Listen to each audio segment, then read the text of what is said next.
Hello, this is Let's Talk About Myths, baby, and I am your host, Liv. And today I am finally here with the answers to your questions. That's right, it is, only a couple of weeks past its normal date, but we are doing the biannual Q&A episode where I get you guys to ask any and everything, and I answer as many as possible, but I am incredibly long-winded when it comes to these questions, and I have a lot. So we're gonna jump right in.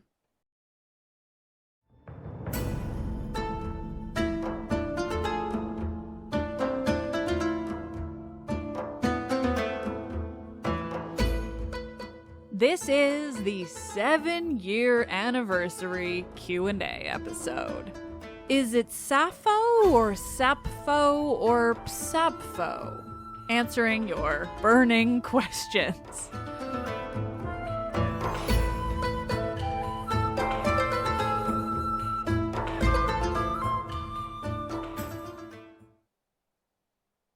I have a handful of questions that have come in from January up until now, since the last Q&A episode, so I'm going to be answering some older questions as well, in case you asked ages ago. Here it is! Like this one, which is so long I have to scroll.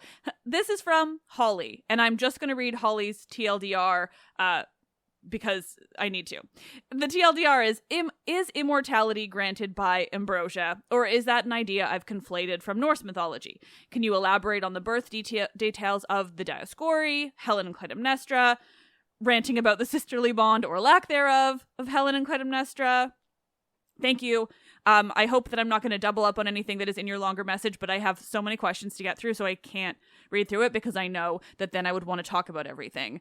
So I'm holding myself back and just going with your TLDR. So the thing about Ambrosia, and you did reference, I see here, my episodes from last year with Dr. Maciej Poprowski, and so I'm sure that he would have way more to say because he studies more of that, I think, more of the belief structure itself rather than the, mythological sources that survive in terms of storytelling, which is what I primarily look at. So my answers are not going to be, based on necessarily an actual human practice of worship because I'm just not familiar enough with all the ins and outs of that to answer succinctly. So instead, it's going to be based on the stories themselves as, in the sources that exist, that survive when it comes to actually telling mythological stories and looking at these characters. And I say that because Ambrosia, I can't name a single time that Ambrosia appears in a source that I'm familiar with. And so, it's very much a concept, and it may well have been that in, certain areas, certain time periods, whatever, that it was understood to be something that granted immortality.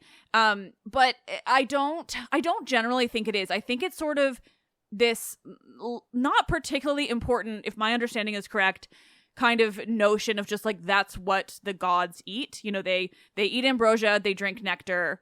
That's just kind of it. I can't think of any instances in any sources that actually talk about specific properties. And also when it comes to immortality too, we have this notion of it that is based on everything that led up till now, all the religions, all the lore, everything. And so that is our version of immortality. But when it comes to the ancient world, they weren't thinking of it necessarily in the same way. The direct translation I read a lot when it comes to talking about immortality and the gods is calling them deathless.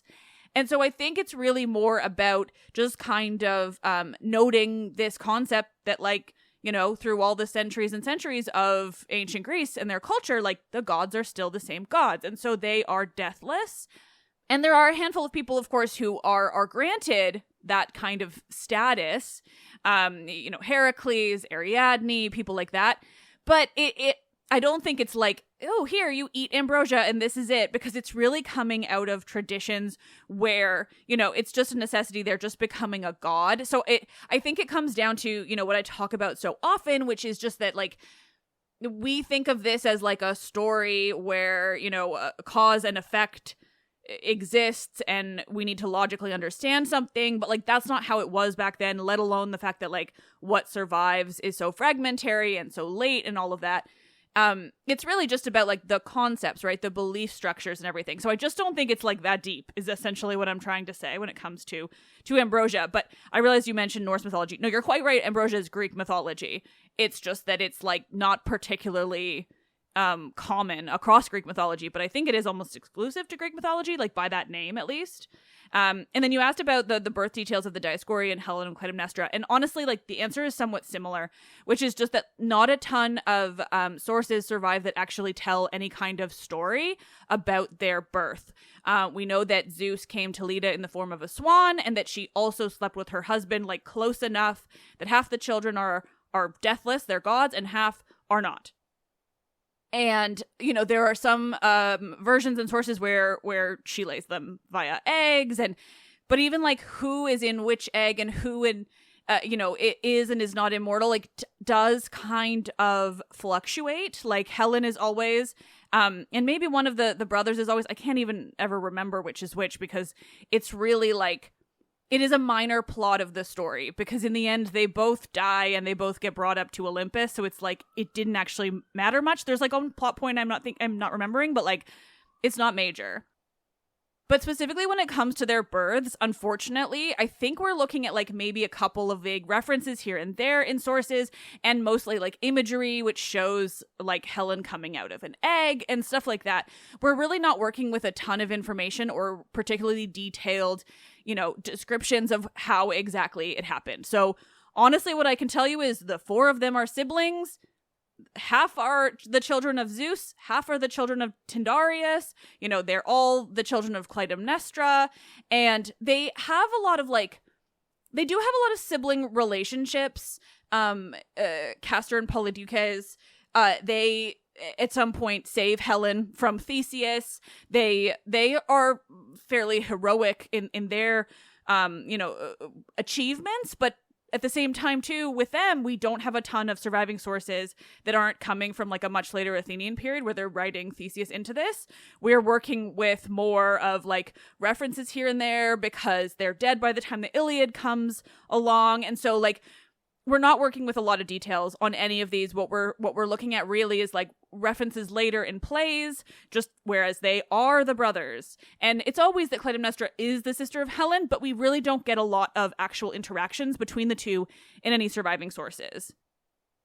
And often when we do, any kind of interaction is being sort of impacted by the actions of Helen or Clytemnestra, right? Depending on what you're kind of looking at. Like Clytemnestra is shown kind of hating her sister when she is, the Helen who ran off to Troy with Paris. And then Helen is seen as kind of having an issue with her sister after she comes back and is kind of forgiven. There's just so many different things at play.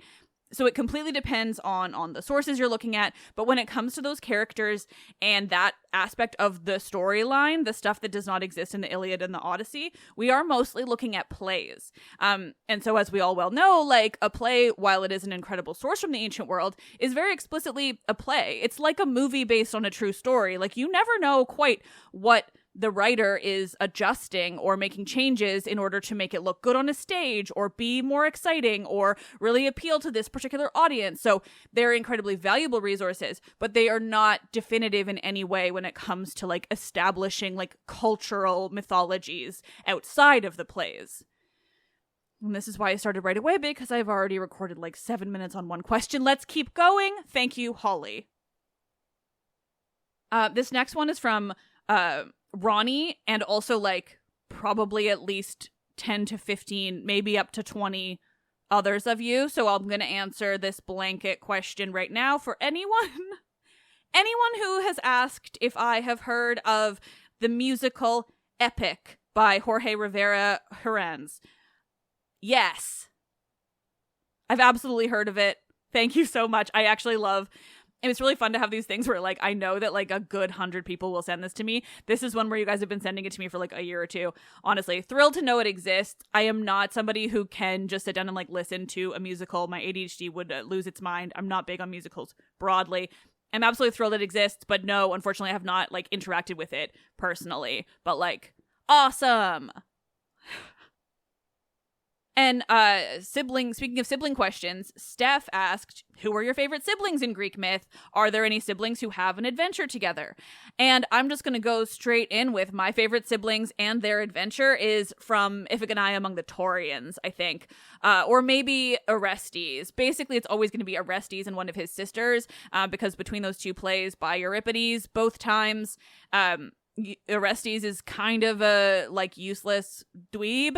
One time it's because he's losing his mind with the Furies, and then the other time it's just because he's kind of adult and Iphigenia is meant to be the star. And so in both cases we get Orestes interacting with and kind of having an adventure with his sisters, two of his sisters, and in both cases the women end up looking more interesting, so they're going to be my favorites.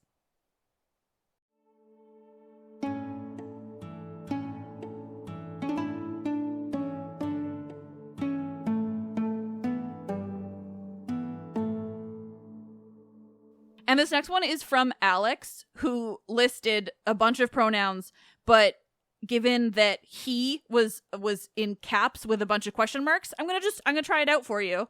You're gonna see how it goes. Alex says, as a trans person, I decided to rename myself and I chose both Alex and Olivia. Now, I know that Alex may come from either Alexios or Alexander/Alexandra, both, but I wonder what the etymology of the name actually is. So I'm not going to keep reading this. It's a bit long, but I'm going to try to get to the questions that are being asked in this sort of question about names. So the origins, as far as I know, this is going to be based on, my general educated knowledge, but I'm not a name person by trade, obviously. So as far as I understand it, the origins of Alexandra and it would be Alexander would be the first one. It's coming from, ancient Greece explicitly, but I'm assuming that the first usage of that name would be in the Iliad. I'm not sure quite how it could be earlier, so I'll say that fairly confidently. But Alexandros is the original in the Greek, and it does appear in the Iliad. It's the alternative name to Paris. He kind of has two names. There's a whole story behind it, but he's Paris and he's Alexandros. And so we're getting it from all the way back then, and then of course made even more famous with Alexander the Great and all of that. So that particular name is incredibly ancient, and I say that with pride because my legal first name is Alexandra. And I just love that you went with Alex and Olivia, because Olivia is not my name, but it's pretty close. Mine is Oliva, which is, you talk about olives, and it is explicitly more to do with olives, but not Greek. So let's look at that.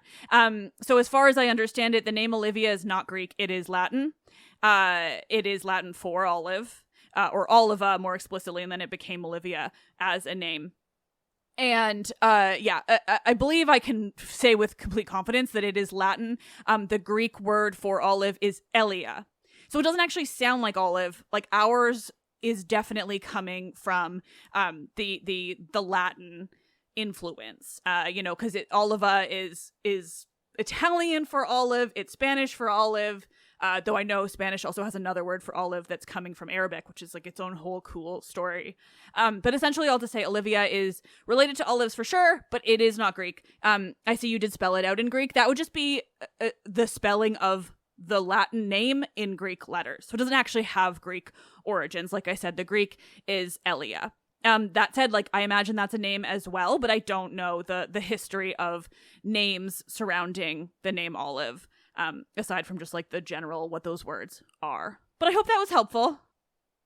I generally do love etymology, so anytime I have that kind of brainworm of etymology, I'm gonna share it with you guys. I really, really love that. But when it comes to names, unless they are a word that I have learned another etymology for, I'm not necessarily going to know. I will say Alexandros, I believe the sort of meaning of the word is defender of man or humanity, I would like to say instead. So it does have a pretty good a pretty good origin and etymology when it comes to that name. But like I said, Olivia's Latin, and I don't know where it's coming from aside from Latin. And we've got one from Ariana, who says a bunch of nice things. And then, were there concepts of evil or a possible doomsday in ancient Greece, similar to what we have in Christian cultures? Or something like fear of demons, a lord of evil and darkness like Satan, that the world might end, etc.? I don't think so. And that's what I think is so interesting. Like, the only things, because I see, I'm just going to skim this, but I see you also mention like the concepts of dark versus light and good versus evil. And I don't even think that really, it definitely doesn't have the same type of connotation as like a Christian hell. The underworld is not hell. And often people will call it that, and it's gross and weird and like deeply Christian, but also like completely negates the understanding. Like, the underworld was just the place you go when you died. It is dark only because the sun can't reach it. It is like hot only because it is in the earth. Like, we're not looking at it from a hell perspective of like burning in the fiery pits. We're looking at it from a quite literal earthbound nature of, it would be dark and hot down there. It also aligns with like, so Hades as god of the underworld is also a god of the riches of the earth. Precious metals and stones, diamonds, like they are seeing what is coming out of the earth and recognizing that it is therefore related to this chthonic deity, this deity of underground. Snakes are connected with the underworld, not because they're scary, but because it was understood that because they lived in like burrow holes under the ground, they could cross between the underworld and the upper world. So they were chthonic deities that had this ability to go between the worlds. But it was not like, Tartarus is the place where there are punishments, but it's incredibly specific and limited. And like, you had to be really bad. Like, it wasn't like you had sex before marriage. It was like you killed your child and fed him to the gods, right? And so like, there is that aspect that is about punishments, but it still isn't working in the same way as these Christian ideals. I feel really strongly about the underworld stuff because like, people love to make Hades scary and all this. Like, he wasn't even really scary. He was just like associated with death. And so there was like a certain aspect of fear, but it was only that fear of dying. It wasn't some fear that he was like gonna come hurt you. And you mentioned the sort of end of the world ideas too, and I can't think of any in Greek myth. I really don't think, like, there's no Ragnarok kind of thing. Like, there really isn't. You know, they have these wars that were really big, you know, the Trojan War being the obvious one with the mortals, and then obviously like the Titanomachy and the Gigantomachy with the gods. But those were all in the past. There was nothing to like come upon, I don't think. Like, I really don't think that there is anything like that in Greek myth. Now, I could be wrong, but I do think by now I probably would have heard about it. So if there is something, it's probably really minor, or like there might be a philosophical idea that I don't know about because I don't fuck with philosophy, you know. But I can say pretty confidently with mythology, no. And even, I should say, like, when it comes to like light versus dark and good versus evil, like the characters who are kind of have that darkness, like I'll say like Eris and the Irenaeus and stuff, like I do think, and Hecate maybe, I do think that darkness is still coming from a more literal place. You know, they're underground and thus they are dark. You know, Eris is not, but at the same time, like, she's associated with darkness, but more she's associated with like the general nature of violence on the battlefield. And so I think that darkness is probably coming from her connection with like how many people died because of Eris kind of thing.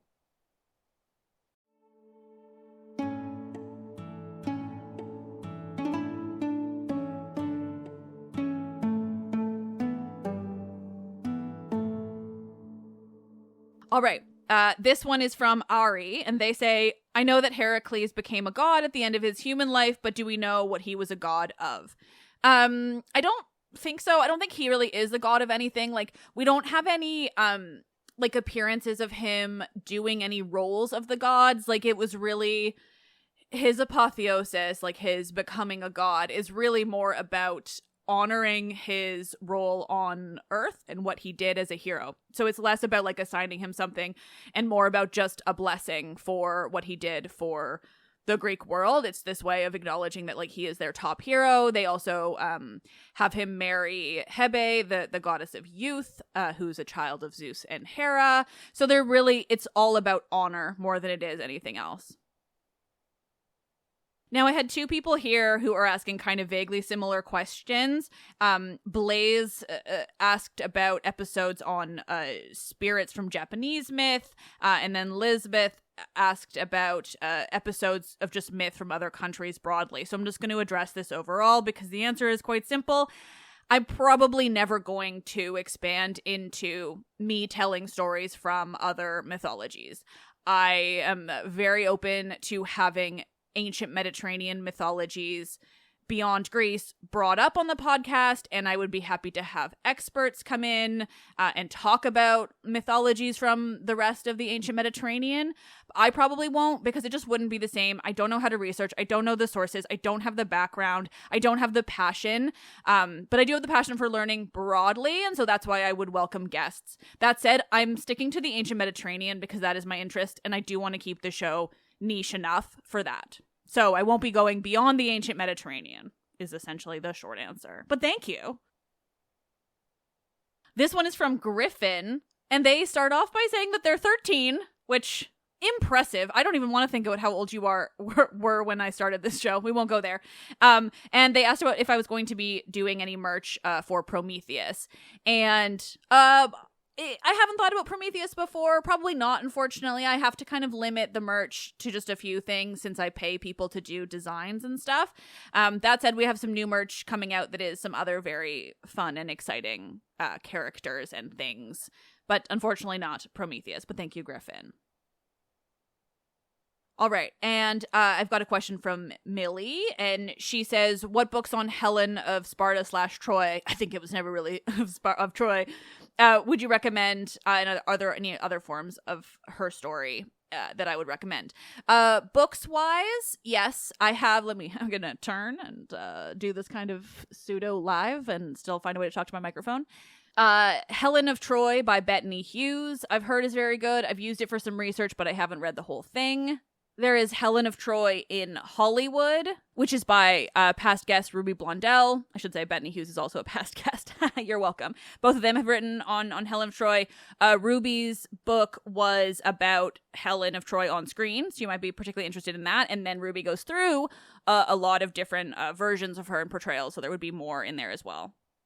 That's all I can think of offhand that are, like, explicitly about Helen, but, like, you're gonna find her in a lot of different places, and just generally, I mean, I'm sure there's a ton of academic articles if you are willing to go dive in and looking for that, and then if you search Myths Baby Helen on Google or on my website, because we have some things listed now, you will find a ton of episodes I've done on her, and there's always good sources in there that I might have forgotten about in the years since I've done them, but I always list the sources in the episode's description, so you might find some more options there.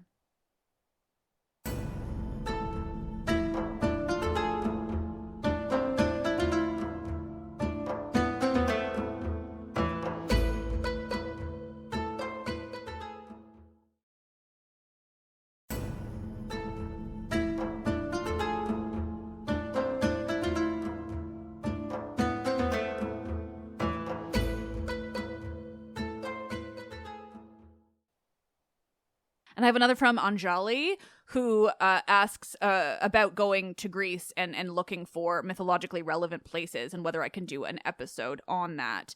I would love to. I think maybe I will try to kind of loop that in. Michaela and I are going to be recording an episode talking about the group trip that we went on earlier this year, and also talking about the future ones that we will be planning for any possible listeners of the show who are interested. And so we can probably talk a little bit about that there. The problem is, like, there are just so many and there's so much to say, and it's hard for me to just kind of ramble about those things. So, like, that's why, like, if people have specific questions about, what areas they want to go to and what I could talk about and stuff like that, it's a little bit more helpful because Greece is really big and they have an enormous amount of history and mythology. So there's only so much I can do kind of in this form. All right, and I have a question from John about tragedy and Greek theater, and specifically asking about the Deus Ex Machina function. Now, John, if you're listening to this, you did mention that you haven't heard me talking about it in the plays that I've covered. And I say this in the nicest way possible, I talk about it all the time, so just go back and listen to some more plays, because I do really good work on plays. And if there is a Deus Ex Machina, oh, do I talk about it. And I once knew the Greek for Deus Ex Machina, because obviously that's Latin, but I have forgotten it, so we will continue calling it that. But I would love to talk about it, which is why I'm still answering this question, because it is a really fucking fascinating thing. And you mentioned, you know, you were curious whether there was truth to this, to it being a staple of Greek theater. And oh my gods, yes, it absolutely comes from Greek theater, and it is more literal than you think. It does mean god of the machine. And, you know, it was incredibly common for these Greek tragedies to end with a god on, not necessarily on the stage, but a god on the machine. And the machine is quite literally a machine. It's not like this like vague concept or even just the notion of having a god on the stage. It is the crane. And so, you know, there are time periods we're looking at where before they're using a crane, when they're doing something a little bit differently. So I'm just going to talk about the crane as a structure. I think it's coming in classical period. And it was literally a crane. So it was a crane pulley system, whatever, that like would carry actors over the stage so that it looked like they were flying. My favorite usage of it, and you will definitely hear it in my episodes on the play Medea by Euripides, is that Medea is an example of not a god coming in to like save the day or like tie things up in a nice little bow, like so often is how Deus Ex Machina is used, but instead it is Medea flying over the stage in a dragon-drawn chariot with the dead bodies of her children in the chariot. And so, you know, there are also times when writers, playwrights are playing with this function of Deus Ex Machina and like kind of turning it on its head.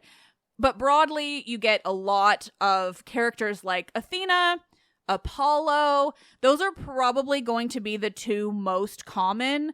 There's a Deus Ex Machina with Castor and Polydeuces, since I mentioned them earlier. That is in, I do believe, Orestes, maybe? Yeah. And so it is, you know, they are the gods in that play. So it's used very commonly, like I said, primarily Athena and Apollo. Very often it's also like used as this kind of plot device to remedy a situation that's gone so bad that the play would end even more heartbreakingly than it probably already is. You know, gods forgive people, they bring people somewhere, they provide further information.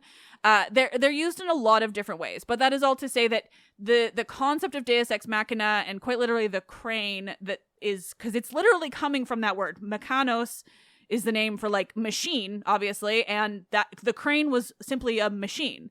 So it's quite literal, and it is absolutely coming from Greek plays, Greek tragedy. It was heavily used, not exclusively, but it's probably something like 80% of surviving plays use it in some way. It's incredibly common and very vital to Greek tragedy and the cultural implications and kind of like how it was used in the ancient world.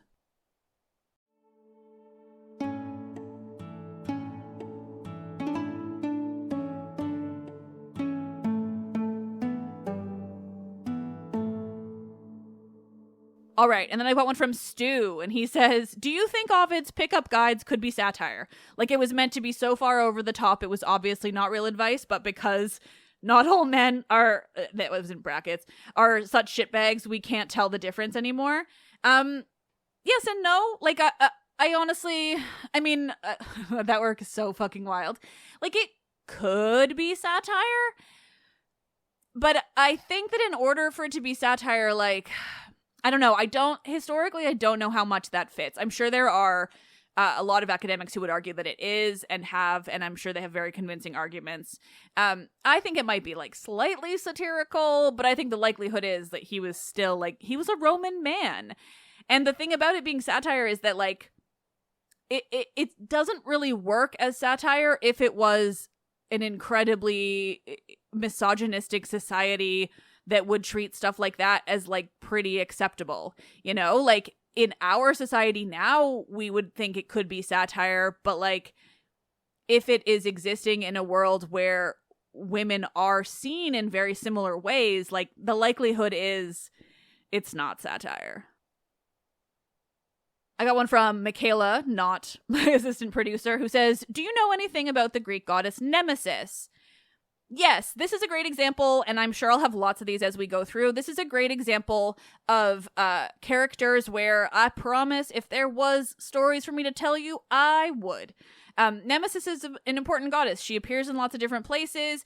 There was a temple to her in Attica, somewhat close to Athens, I believe. That's a pretty big deal, but she doesn't really appear in stories. And that is because she, like so many others that people always want to know about, and I do not blame you because they're interesting, but she is a personification deity. She is literally Nemesis. She is rivalry. She is the concept as a goddess, right? Because that's how so many of that type of concept functioned in Greek myth. They were personified, like Nike, victory, like Kratos, strength, power. Like, they are concepts. Nyx, night, like they are just the notion itself, and so like they don't serve as main characters of any story because they're behind the scenes, like serving the function that they embody. And so that's all to say, like, there just aren't stories to tell, unfortunately. If I ever find a guest who can come on and tell me about what kind of cult of worship existed around Nemesis, what kind of, like, general everything outside of the surviving mythological sources, like, whatever we can learn about her from that, I would love to. But unfortunately, there are just no, like, stories for me to tell. All right. I've got one from Yvette who says, so we know the Arenaways go after people who have killed their family members, like how Orestes was driven mad by them after he killed Clytemnestra. How come Arenaways never went after Agamemnon after he killed his own daughter for the wind? Doesn't seem fair. I agree, and I would say that the answer is, very unfortunately, that technically that was ordained by the gods and requested by the gods, the killing of Iphigenia, so it was not, therefore, a crime. But also it could partially be that is coming from it's coming from a Homeric period, right, where that happened, and the stories of Orestes being hounded by the Furies are coming from a classical period with the plays. There's not a lot in between. So it also could be a matter of the cultural importance of the Arenaways not being as strong during the period when the story of Agamemnon's, time post killing Iphigenia is happening, versus, when the stories of Orestes are coming in. Like, there's always going to be, when there's a few hundred years of time in between, we're looking at cultural changes that might have meant that the Arenaways were playing bigger parts in a story or in belief structures than they were earlier. So that's possible as well.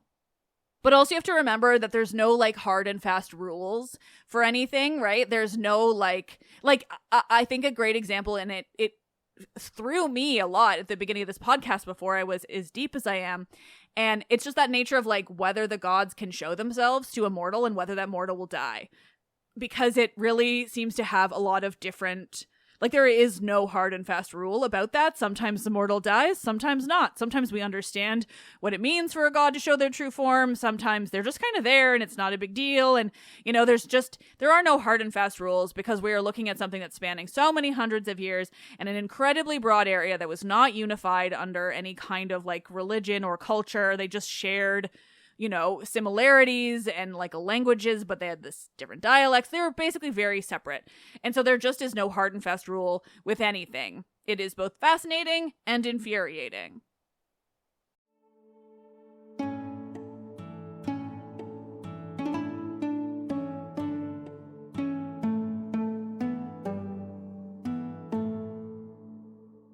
All right, I have a question from Selma, and I'm really excited about this one. This is great. Okay, so she says...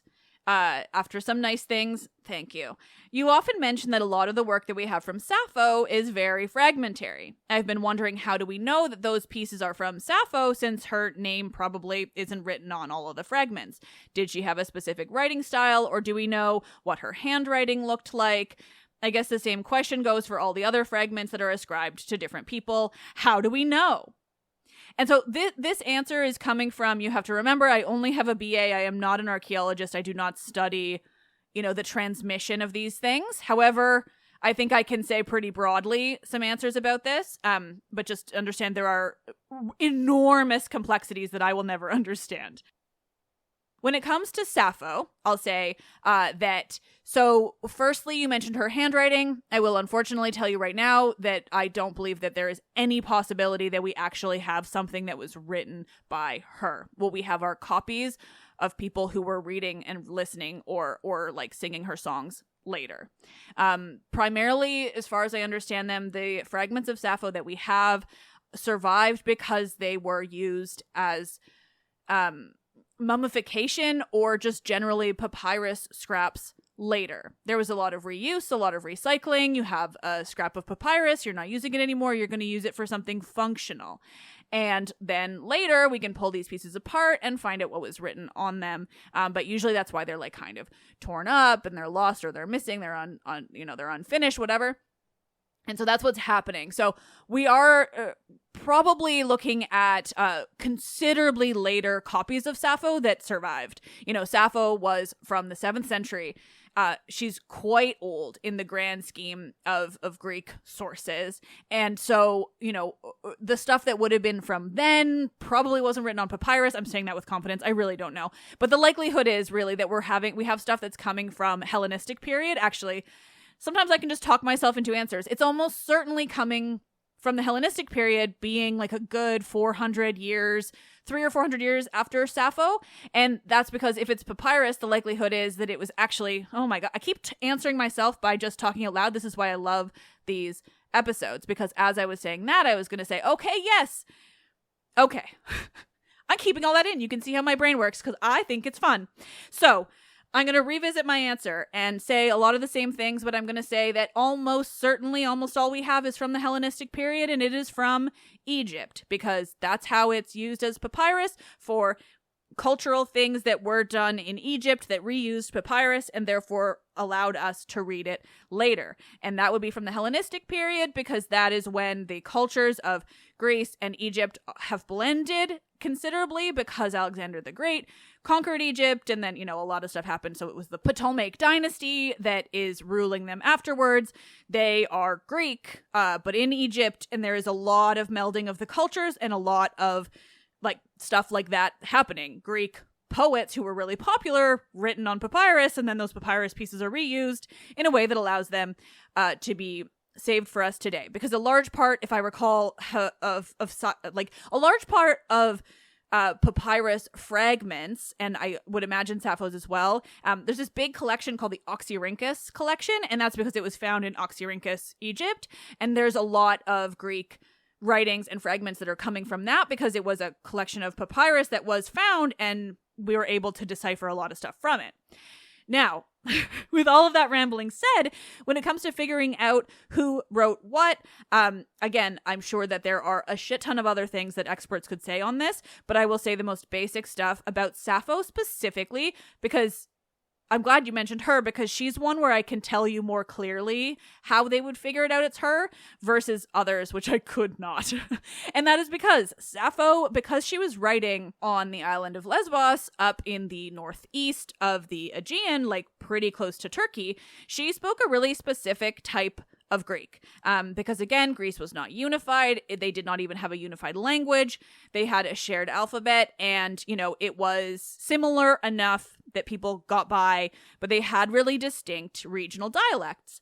And Sappho used an incredibly distinct regional dialect called Aeolic. Aeolic Greek is, similar, but also very different from the other regions of Greek language from that time. I have a fragment of Sappho tattooed on me, and very often when I go to Greece, modern Greeks are baffled by the words because they're really similar to Greek, but just with like weird differences. And like one guy once told me that he thought it was probably wrong, like a mistake on me. And I was like, no, it's just because she wrote in Aeolic. And so there are weird differences in the letter choices, the sounds, like even so technically we say Sappho, right, in English, but we even really shouldn't, because there are two P's there, right? And so in Greek, what is happening is that there are distinct letters. There's no repeat letter in her name because Greek has a letter that is PH and makes an F sound, the pho. But because there are two P's, there is a Greek P. Pi is before that. So in this is going wild. I love it. In, like, say, the more, like, Attic Greek from that time, so the more commonly used Greek from the region of Athens. So I believe I can say with confidence that in Attic Greek, her name would be Sappho. Because you're hitting that P, because there are two different letters. It's like Sappho. I could say it in Greek, but that just would be less helpful. So Sappho. But on Lesbos, using the Aeolic dialect, that really distinct dialect that Sappho spoke and wrote in, it's actually Psappho. It's not a sigma, it's not an S, it's a psi. That's the letter that gets PS. In English, we've made the P silent, like in psychology, but in Greek, the P is not silent. It's psychology, or Psappho. It's quite a mouthful trying to say her name in that original Aeolic. Psappho.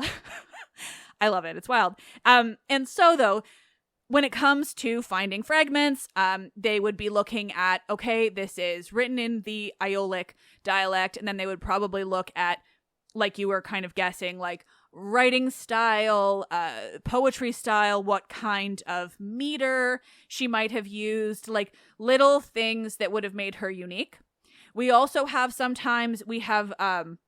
later authors who will quote earlier authors in their works. So like if somebody is writing like a history, and they go to Lesbos and they hear about Sappho and they write her in, they might quote a bit of her poem. And so there we would know with almost certainty that that is her style, because somebody who has read a more original copy has used it and quoted it. And then so you might be able to cross-reference things in that way. It took me so long to answer that question, but I'm honestly so glad you asked it, because I love talking about Sappho in that way, because it's so interesting to me, and like the Sappho of it all. You'll notice I also say Ptolemy. It drives me nuts when people make the P silent. The P was not silent in Greek. There's no silent P. It's Ptolemy. It sounds better anyway.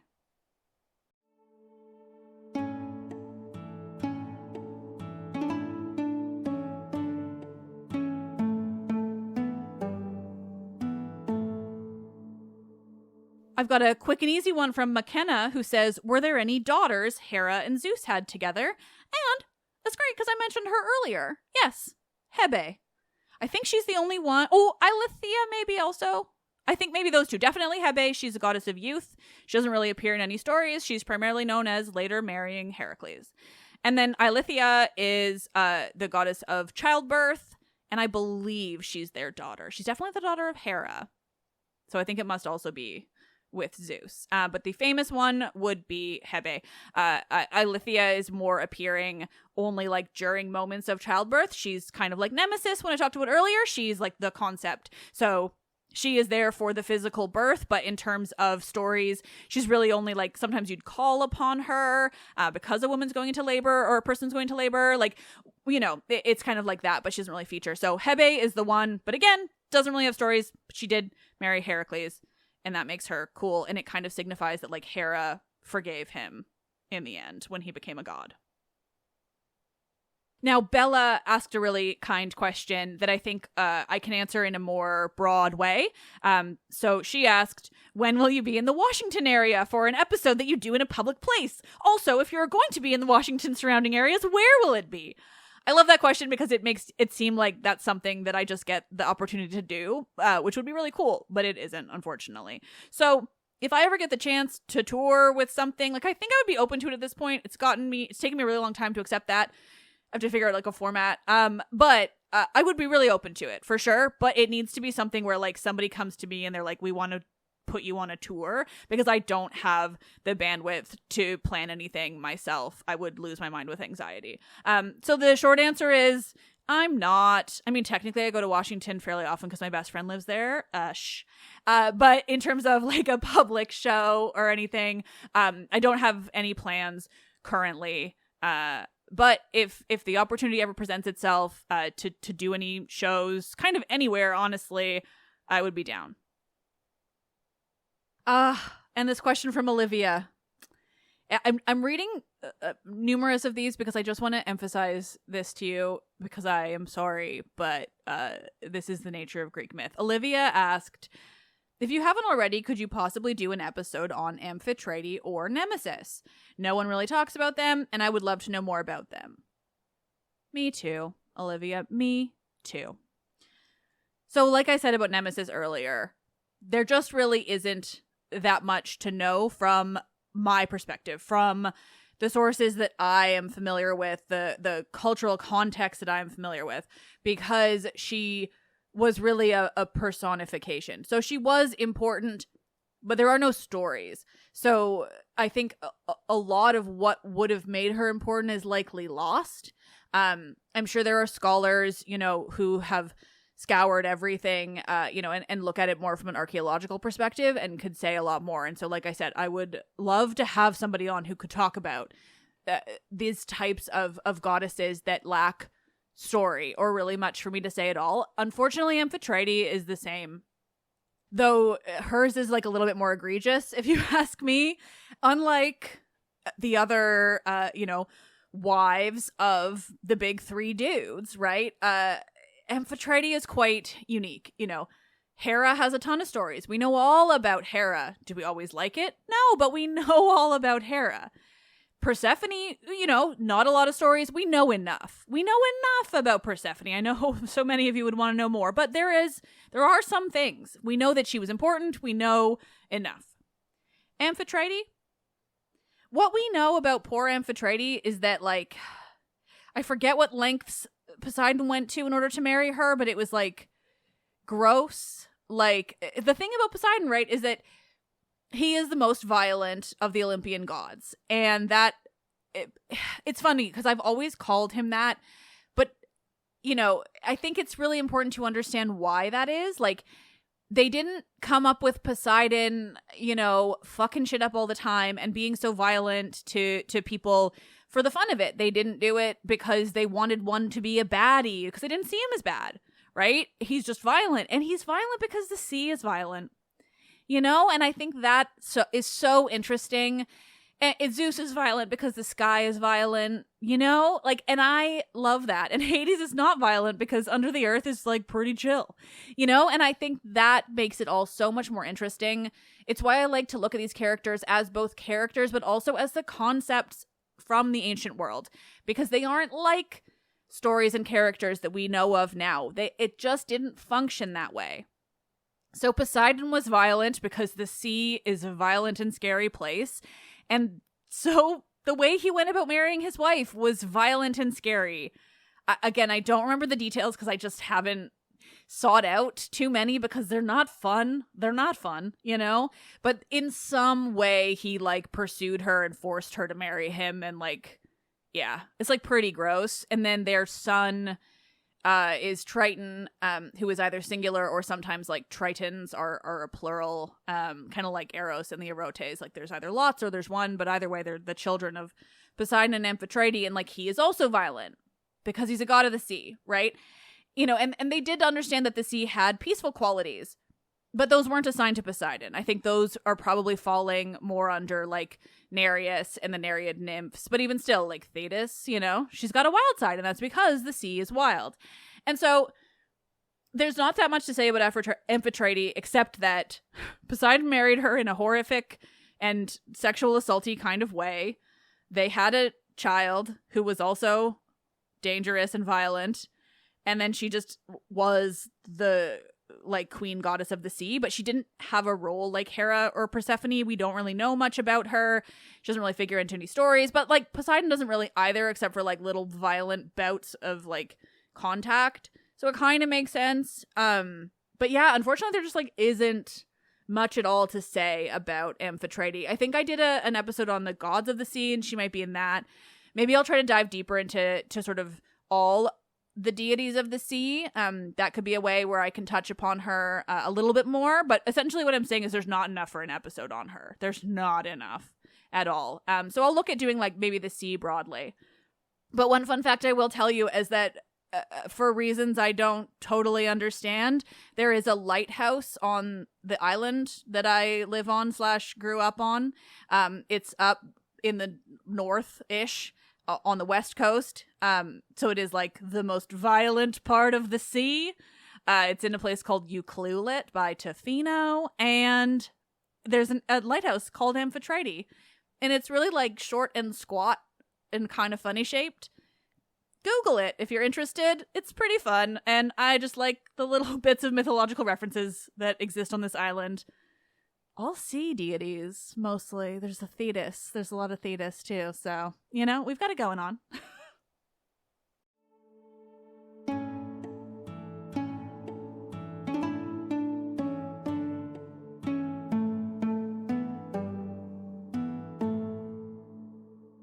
All right, Cadence asks, I was wondering what your favorite myth to tell is. Also, what are your main sources when researching myths?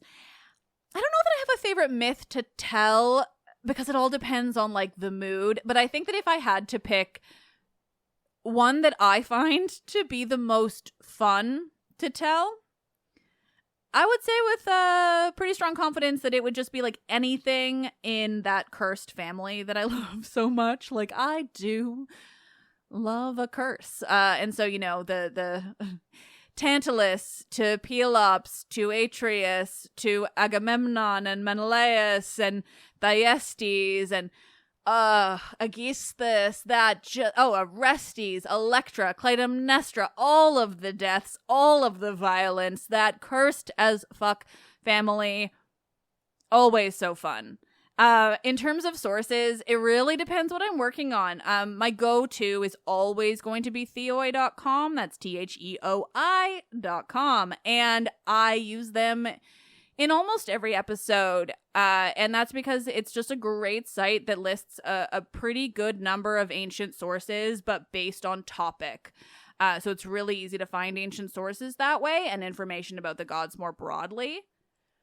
And then, you know, like the plays and stuff, I do really enjoy working off of and just kind of, I like having to go looking for the ancient sources, and usually I'll go to Theoi because it'll tell me where to go looking. So really, like, I can't even pick a favorite source because it totally depends on what I'm looking for, who it's about, what weird things I can find. I mean, it's always fun, I'll tell you that. Oh, I've got an interesting question from Selena, who says they've been binging the podcast for about 2 years. Thank you. And they've always been curious about my writing process.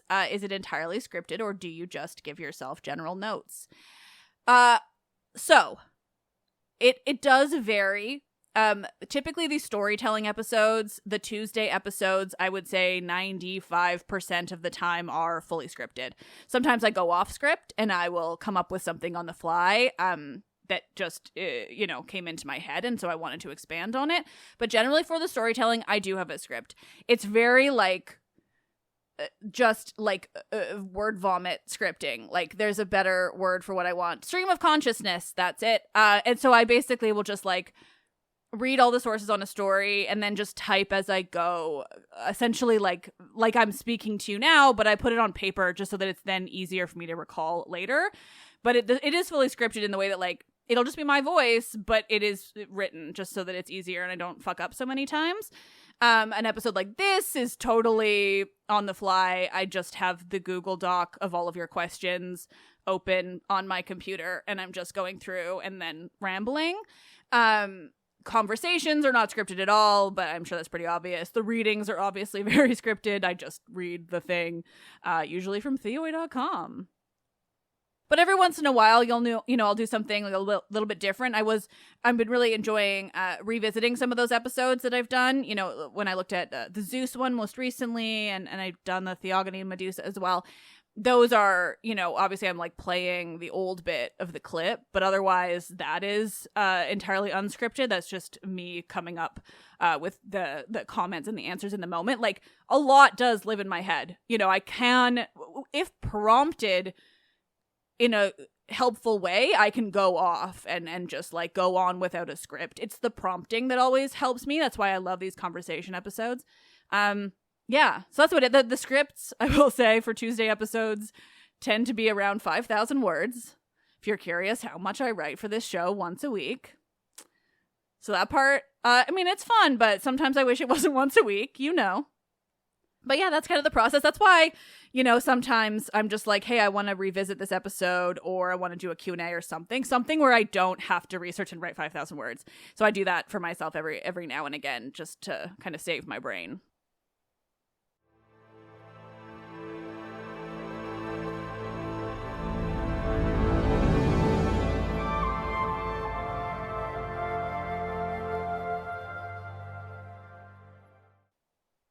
I think this is a perfect place to leave it for part 1 of the Q&A episode, not least because I have not been recording regularly enough that my voice can handle speaking for more than an hour straight without sounding weird, and I'm already noticing it being funny.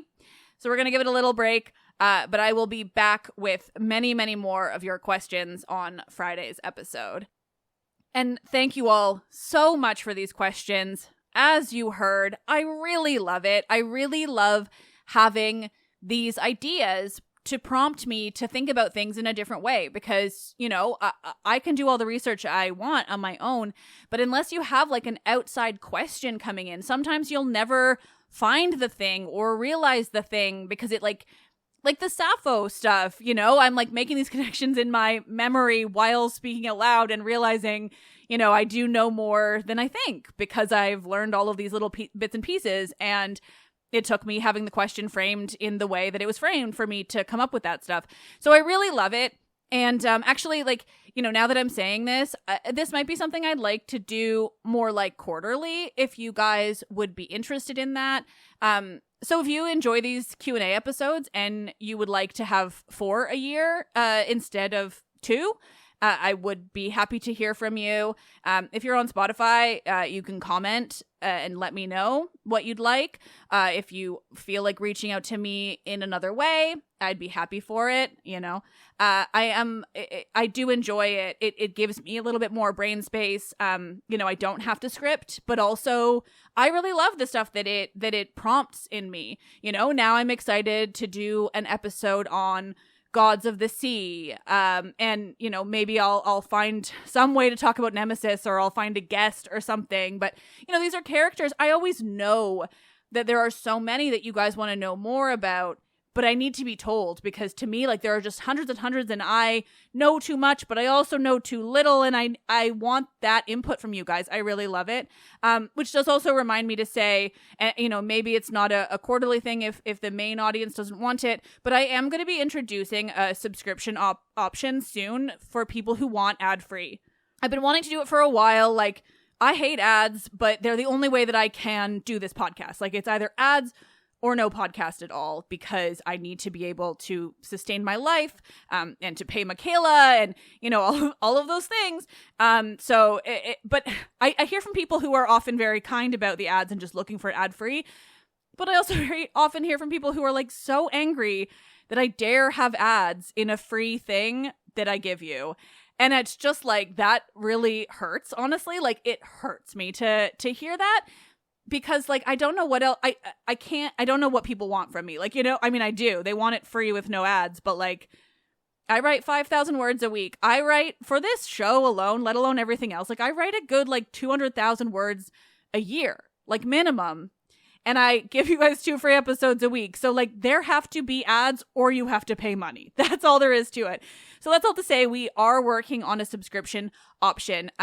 There will be an ad-free option, but we're also going to be finding ways of doing some bonus content. Michaela and I are looking at doing bonus episodes for this subscription option where Michaela has a history topic because she is studying that more in-depthly, and she'll teach me, and we can kind of go off from that. So we're looking at ways of that and ways to interact with people in that way. So that might be a Q&A option for that as well.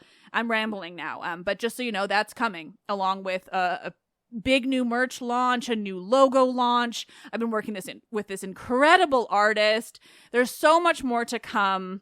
Stay tuned. Let's Talk About Myths, baby, was written and produced by me, Liv Albert. Michaela Smith is the Hermes to my Olympians. She is a queen. Select music in this episode was by Luke Chaos. The podcast is part of the iHeart Podcast Network. Listen on Apple or Spotify or wherever you get your podcasts.